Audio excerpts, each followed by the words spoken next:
We got a very interesting question. We have a businessman, used to be in a good position in his life, living in a good neighborhood, everything is well. Used to own multiple restaurants. Now, 6 months into the corona, his business has collapsed. He's in a very bad situation and he had to move to a very bad part of town. His question is, he said that he knows that I am into martial arts and I'm into survival and stuff like that.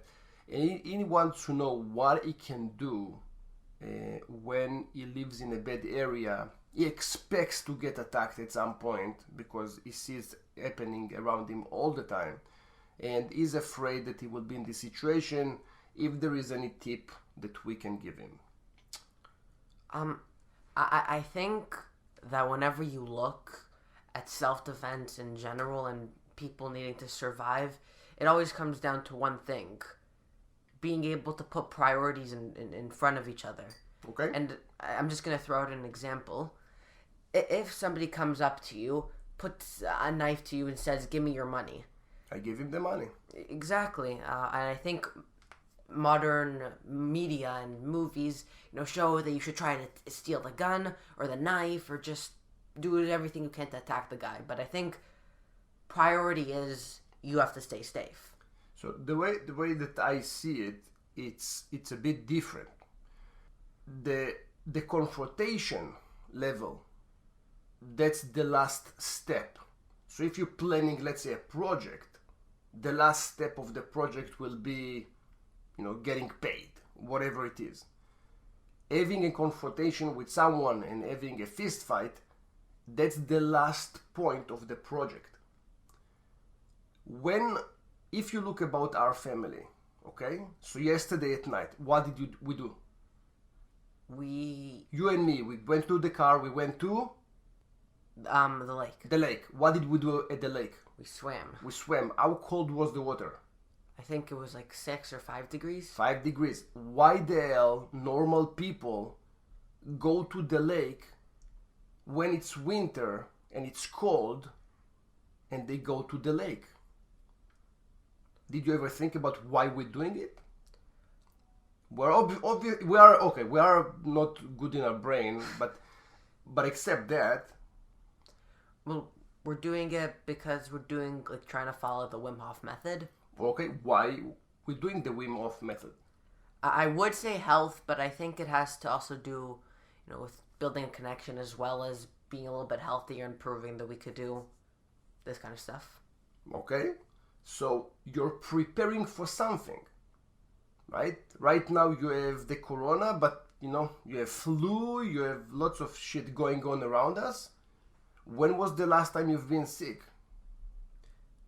I think it's 4 years now. Okay, why do you think people get sick all the time and you're not?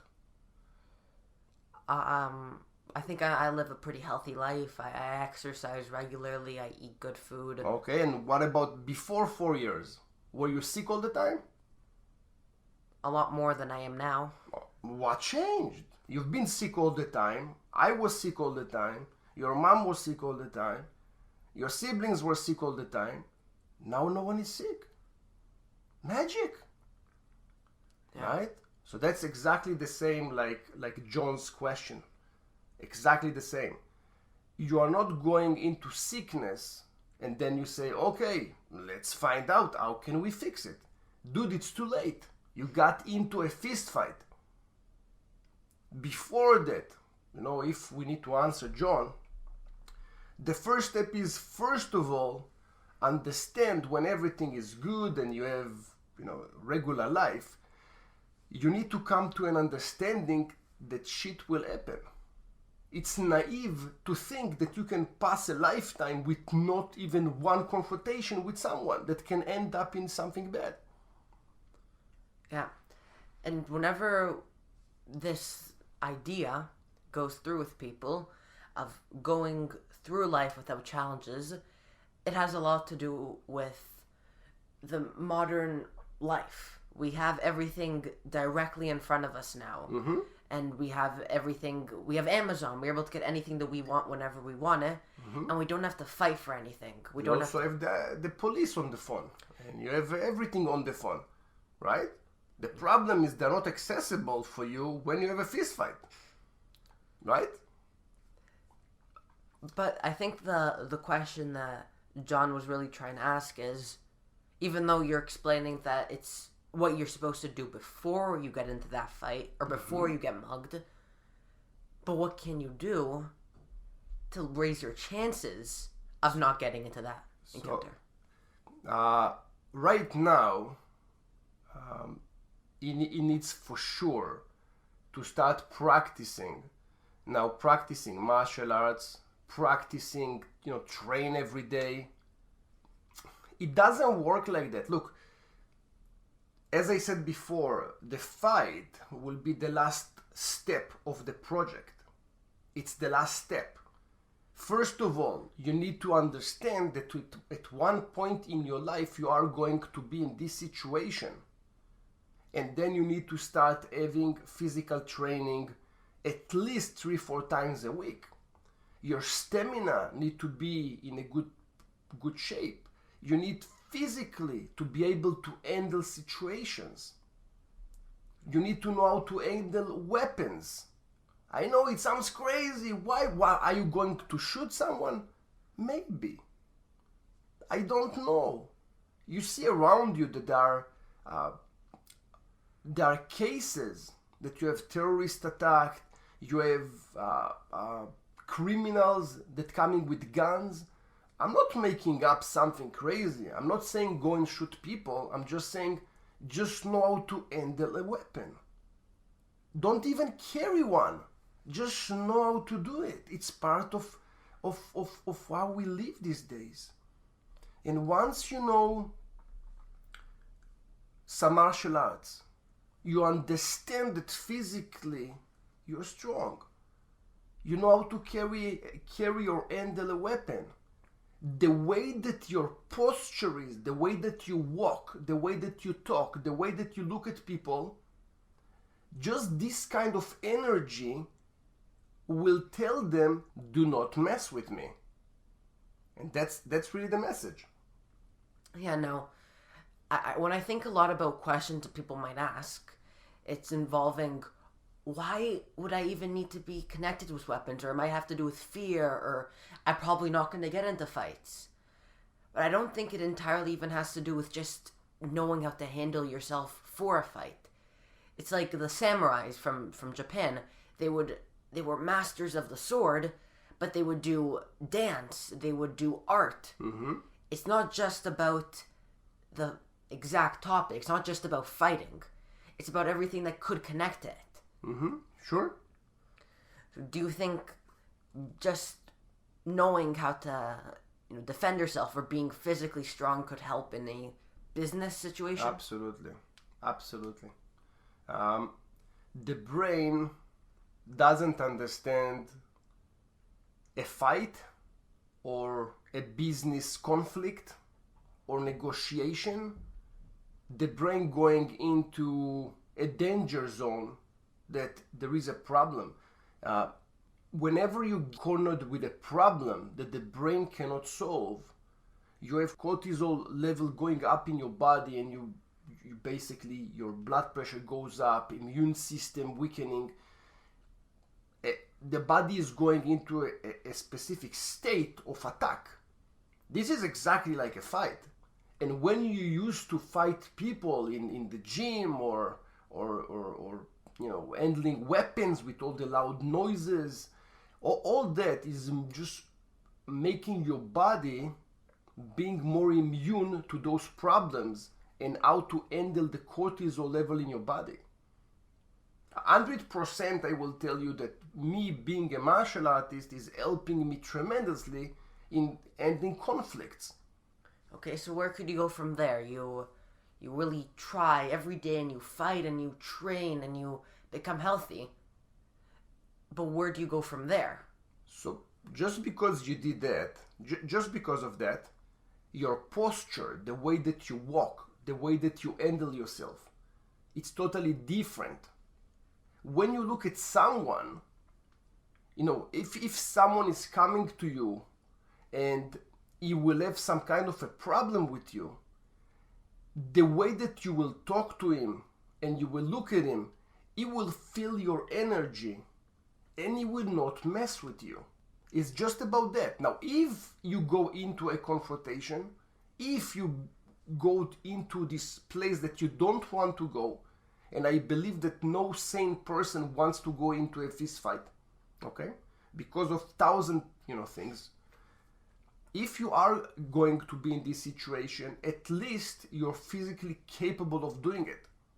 And if you are, there are 3 places that you want to strike. One of them will be the groin. If it's even if it's a woman, it doesn't matter. It's still very painful, right? Lots of nerves in the area. The chin and the temple. Those will be the places. The rest, body and the rest of the areas in the body will do almost nothing in a real fight. You just want to have as fast as possible to finish the conflict and go away. Can you just quickly explain to me what you mean by finish? Because I think the mentality might be the one person has to end up or dead or knocked out. But can it be more than that, or just, getting the person on the ground and running away? Most fights will not finish with someone knocked out or dead. Most fights will be that, or there are people that are trying to stop the fight, or you have the police coming in, or you have one of the sides is just, understand that he is going to get smacked even more and he is going away, just shouting and disappearing. Most fights will not end up with someone on the floor bleeding or dead.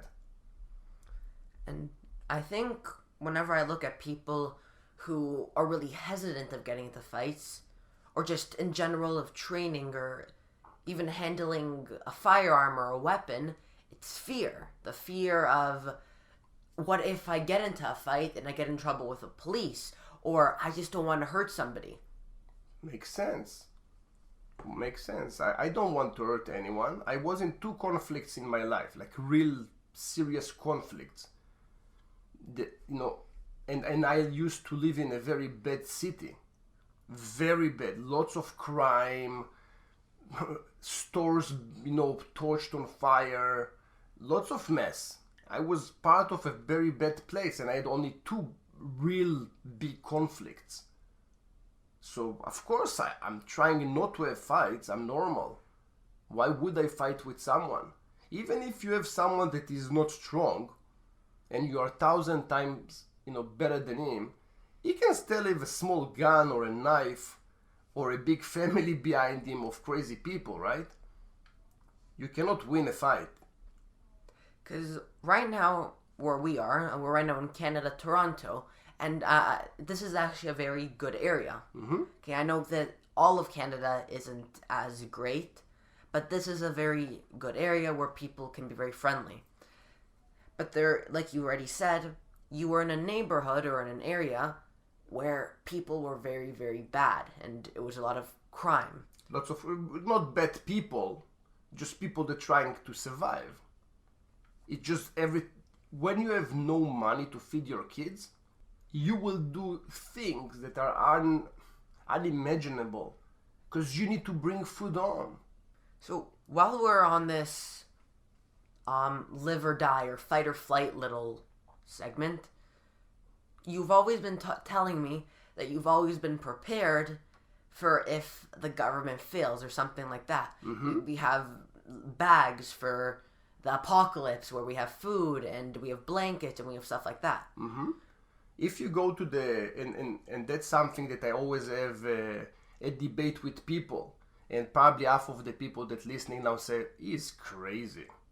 If you go to the government's websites, you will see that the government is telling you, that you need to prepare to have food and water and blankets and so on that will last for 2 weeks. The government, I'm not saying it.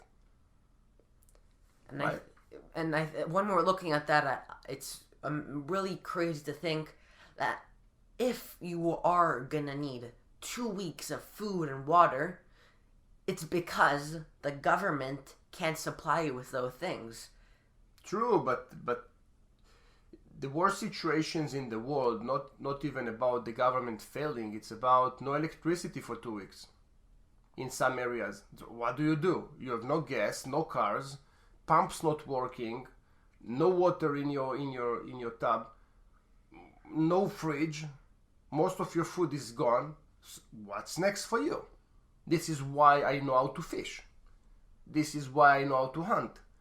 I'm hunting because I need to have survival skills in terms of if something happens to society.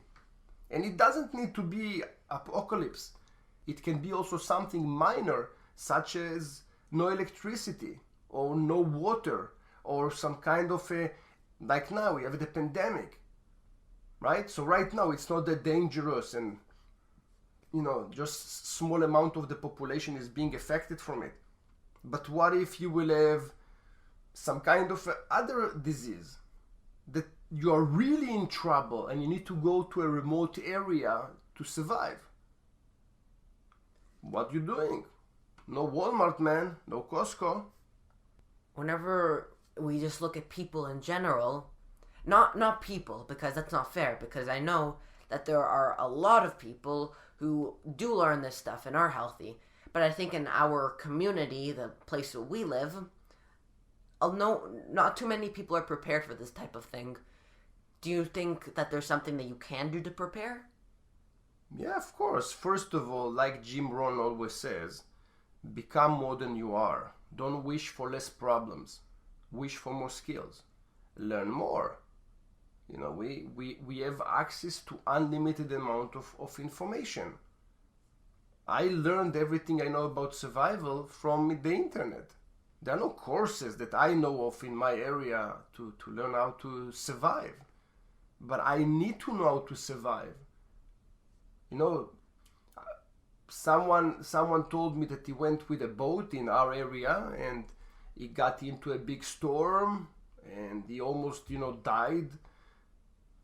I asked him, did you check the weather before you went for a boat ride? He said no. So for me, it doesn't make sense. If I'm going to do some kind of activity in an area, I will probably check it out. If John knows that in his area there are criminals in specific areas of the neighborhood, or maybe at nighttime, just stay away in those areas and this time.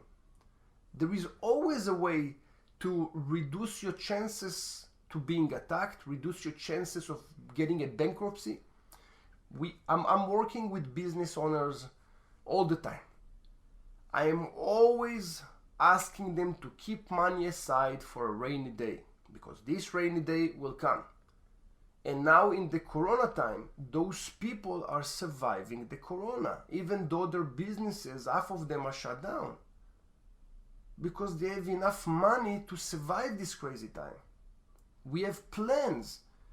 When something like that happens, it might be a recession, a virus, can be 1,000 things, but there is a plan. And when you are all excited and you don't know what to do and how to behave, you just pull this document that you created when you were, in good mind and good state, and you start to read, and you start just to execute what you wrote in this document. So I need to fire half of the manpower that is not really critical for the survival of the business. I need to talk to the landlord to halt all rent, or I'm just evacuating the place and I don't care. There are certain things that needs to be done so you will survive this time. What you're right now talking about is a very, very, very must survive point of view. And I think that if you don't have this mentality right now during the pandemic, it could definitely destroy your business if you're not prepared to fire people. Because when you look at it, everybody's struggling. Mm-hmm. It's hard to be able to continue without making sacrifices or without making choices that are painful. Whenever you're in the military, you have something called a tourniquet.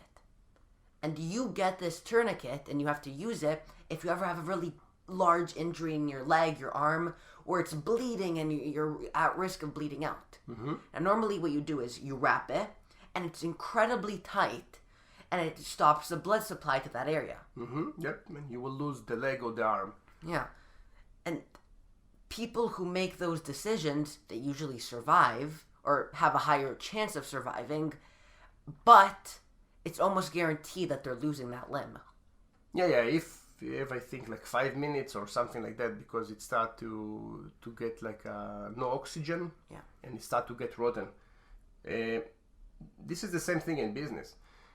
I have a client. He called me about a week ago.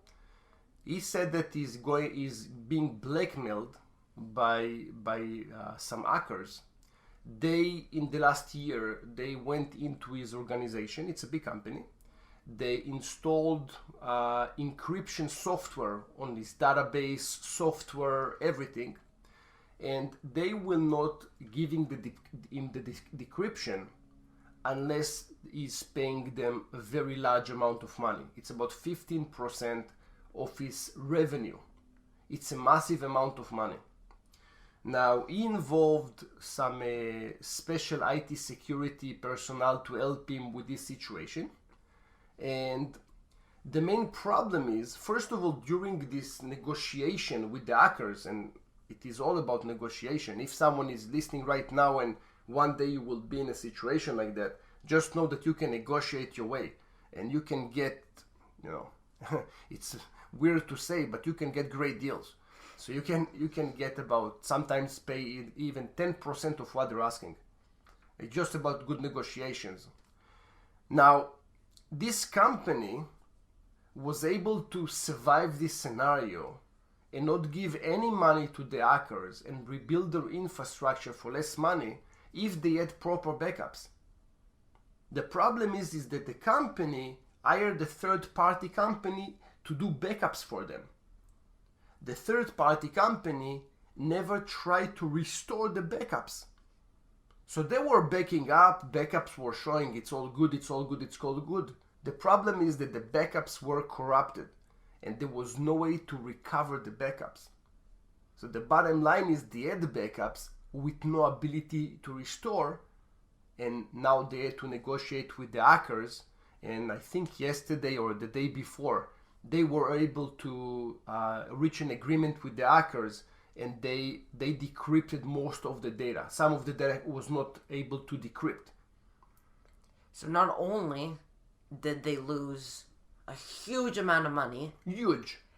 but they also lost a good portion of their business. That's right. So the moral of the story is click save. The moral of the story is that even if you have a third party that is doing backups, if you're doing backups, if you don't check that you can restore, it's like learning martial arts in a class, but never ever practice it. How do you know if you can throw a punch or a kick or choke? You don't know. So this is a big thing. It's all about continuity. It's about stability, safety, being able to survive situations. And it's just amazes me because I'm not built like that. Maybe because my father came from the Holocaust and my brain is wired in a different way because I heard too many stories. It doesn't make sense for me that someone will live the life without understanding that there will be a day that he will be in a financial situation, a bad, something in marriage, a problem with his kids, that he's getting a phone call that his kid has a huge problem and he needs to leave everything and do that. And if people are not thinking like that, they're not able to prepare for the day. And prepare for the day doesn't mean that you need to be paranoid. I'm not paranoid at all. I have zero fear because I'm prepared. So what can you just clarify a few things for me? So you're telling me that, and I think this happens to everybody, you can't live a life without problems. Mm-hmm.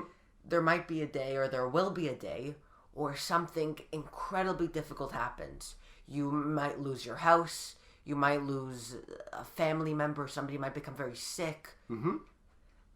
And you're saying that you can't be paranoid, but you're prepared? Mm-hmm. That's right.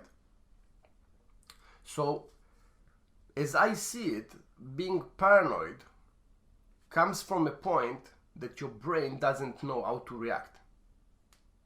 So if, for example, let's say if we take just the last 3 months,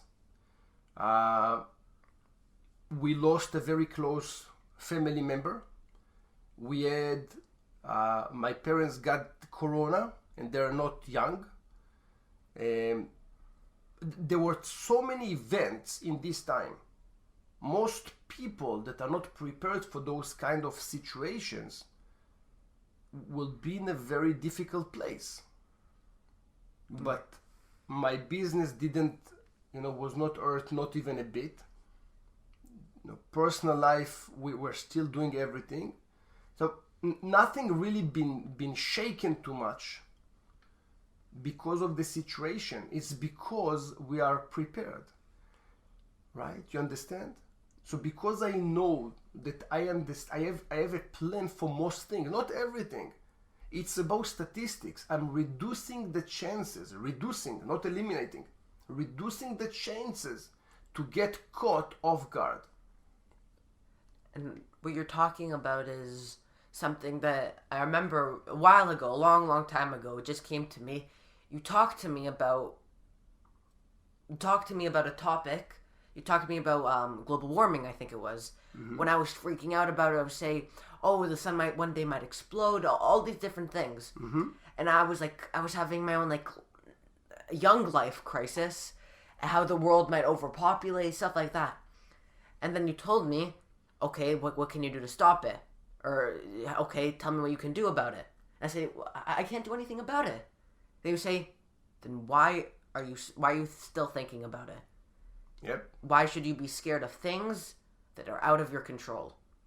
And within that first month, I was like, this is so stupid. If I'm not thinking about it, then why the hell? But then I realized, oh, there's nothing I can do about it. It's a decision. When you guys were small, I was really, really afraid that something will happen to you guys.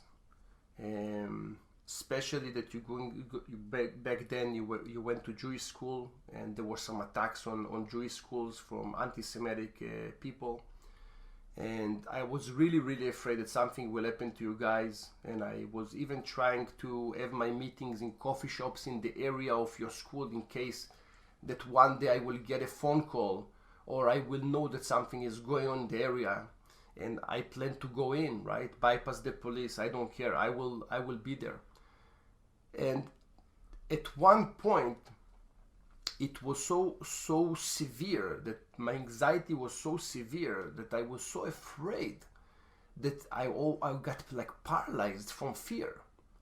And at that day, I just got some kind of an agreement with myself that I cannot, even if something will happen, God forbid, if something will happen, there is nothing that I can do. And if something will happen, I just need to live with it. And from that day on, I decided with myself that, it was a very difficult negotiation. But I decided that any time that I will have any type of problem in life that I cannot control, I'm just backing off. It's like being on an airplane. I cannot control how the plane goes. There is a pilot and there is a steel door behind him, right? I cannot do anything with it. I just need to sit in my seat. I need to buckle up. Basically, just wait. And if something happens, I accept it. That's it. And I just want to make sure that hopefully the viewer will understand. You're not saying don't do anything, or if somebody you know gets sick, don't just ignore it or pretend that you couldn't have done anything. Do your best. Do whatever you can do. But once it comes to the point where you can't do anything, Like if somebody is in a coma, you can't do anything. You can maybe go visit them, or you can just... My point was what happened before it happens. The fear is what paralyzing you. Most people will behave pretty good when they are in the situation of the problem. The problem is the fear before it even happens. I'm getting all the time phone calls from clients that I'm coaching. Lior, I have a problem with this deal that we were talking about. I sent the proposal. I didn't get any response back. I'm sure I just lost the deal. I'm going to contact the person again with a better deal. I'm telling them, just stop. You're negotiating with yourself. You don't know why this other person never came back to you. Just wait. And a week later, the client comes back. You know what? Let's do it. That's it. It's all gone. When the person comes to you and say, I'm not going to work with you, or it's too expensive, then try to work on it. But why work on something that doesn't need to be worked on? Most people are afraid, including myself and everyone, about things that never even happened and probably will never happen. I just remembered a while ago, when I used to, in school, I used to have a lot of trouble with other kids. I wasn't the best. You had one day that you dropped 4 kids, right? I know. Because why? And I already know people are going to think that I'm insane. You are insane, but why? But these 4 kids, they were all stomping on a bee with it. That's right. When it was biting on an apple, and I was very, very, very angry at them. I told them don't hurt the bee, right? And you protected the bee and dropped 4 kids. Crazy guy. I already know that was an overreaction, and I don't think that anybody should have hurt anybody over anything for any reason. True. No need to fight. I was young and not so smart, but yeah, now you're old. But I remember every time that I would be very angry or upset, and I would go out of the schoolroom, I would always be like, okay, maybe I shouldn't go back in because people are gonna think they're gonna say stuff to me, or they're gonna be looking at me, and that would stop me from going back in the room. But when I did, no one even noticed. True. It's the expectation of what you think you're gonna happen, but in reality, you're not that important. Absolutely. This is a huge point. You are not that important. When, it's like our first session about YouTube, that we said, that I was afraid about what other people will comment. The reality, I am not that important. No one cares. And if someone is upset, he will express that he is upset using a good comment, right? A juicy comment. And if he's all good and he's happy, he can drop a nice comment. But the reality is that we are not that important and no one gives a shit about us. We care about ourselves and we're thinking and fearing and all that, but we're not that important for sure. It's a good point. And when we're saying that, you are very important, just not to anybody else. Right, exactly, to yourself. You should always treat yourself with the most possible respect, but people are always going to be looking at their flaws, not at yours. Absolutely. Okay, so I think we digested this topic all the way. Thank you very much, Sensei Eli. Thank you so much, Senpai Lior. I will see you guys next week. And by the way, I wanted this week to have an employee versus employment session. My daughter was not able to do it today, so we'll do it next week.